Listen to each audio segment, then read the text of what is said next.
In 2006, I went over to Humane Society Northside to volunteer with cats. It was a homeless cat management team clinic. I just saw a bunch of cats in traps, and I'd never seen that before, so I inquired as to what was going on, and then I was hooked. Essentially, feral cats have come from owned cats getting out and having kittens. Another source is people adopting out unaltered cats. So at any given time on Craigslist, you can see free kittens, and the reality is most of the people that are taking that free kitten aren't going to get them altered.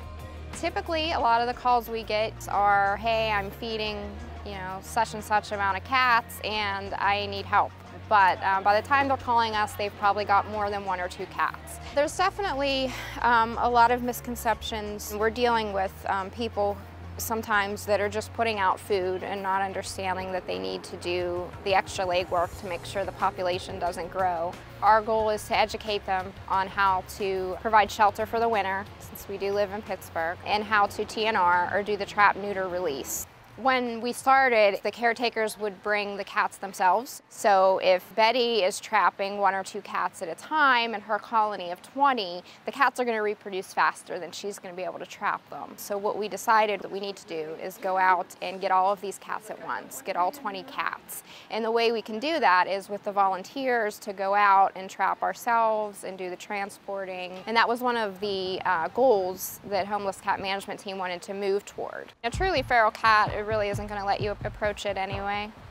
There are definitely strays in neighborhoods that were probably once owned that may be friendly. The cats you're seeing in the back alleys and things like that, sometimes the instinct is, oh my gosh, I'm going to call animal control and get them to take that cat, but that cat is not going to survive if you do that. So I just say, they're all of our cats. This is our community. This is where they live. You don't have to put food out. You don't have to provide shelter. We would just ask that you, leave the kitty be. You can definitely give us a call. We can make sure that cat is spayed or neutered and can, live out its life in the community. Some people think it's not humane. I mean, they see the cats out there in the winter and they say, oh, this isn't humane, they shouldn't be out there in the winter. What they don't realize is there's nowhere else for them to go. So they can't be adopted, they're not socialized to humans. Their other option is death, and we feel like they deserve a chance to live. We last year spayed our 15,000th cat since 1998, so we've definitely made a dent in it. Doesn't matter, stray, feral, owned, it's still a cat, it's still a kitty that needs help.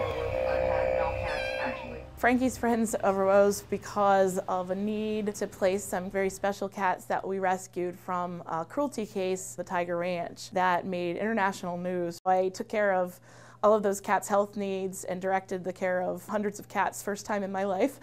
So I learned a lot from that, but I think we also saved many, many lives that wouldn't have otherwise been saved.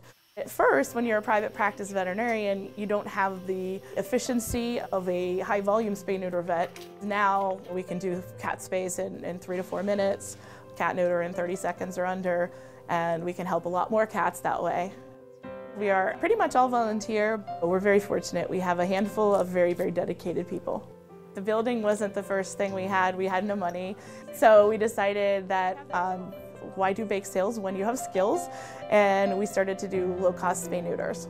I put on my credit card a trailer that I bought, and we revamped it. We had plumbing, we had electrical, we had a tub table like we do at the veterinary practice. And we were able to start building up some income, and as we brought money in, all of that money went to building the organization. Now we are going to have a new and improved mobile unit because the other one finally passed away itself.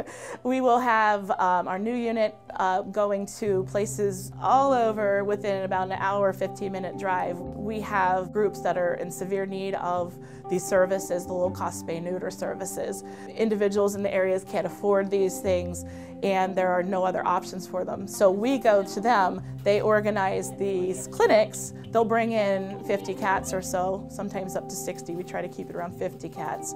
And we go in, we take care of all those kitties, and then they go home the same day. Cats are really second-class citizens still, and they really do need more help because of the level of homelessness and the high number of cats that are killed in shelters and die in the streets. Her infections are really bad around her toes. My lofty hopes and dreams are, to actually get to that point where we get the community, Pittsburgh as a community, and really have this network of people that manage particular regions. And if there's a colony or if there's stray cats, that person gets called. They can then disseminate information to the individuals. They come back to us and we can do the surgeries. And the more people in this network, that's going to give us power, and that's going to be how we can do the targeted trap, neuter, return, because then you have someone always vigilant watching for more cats to come in. As soon as you see a new one in the colony, get them spayed, neutered, then that colony stays stable. So honestly, we can only do so much.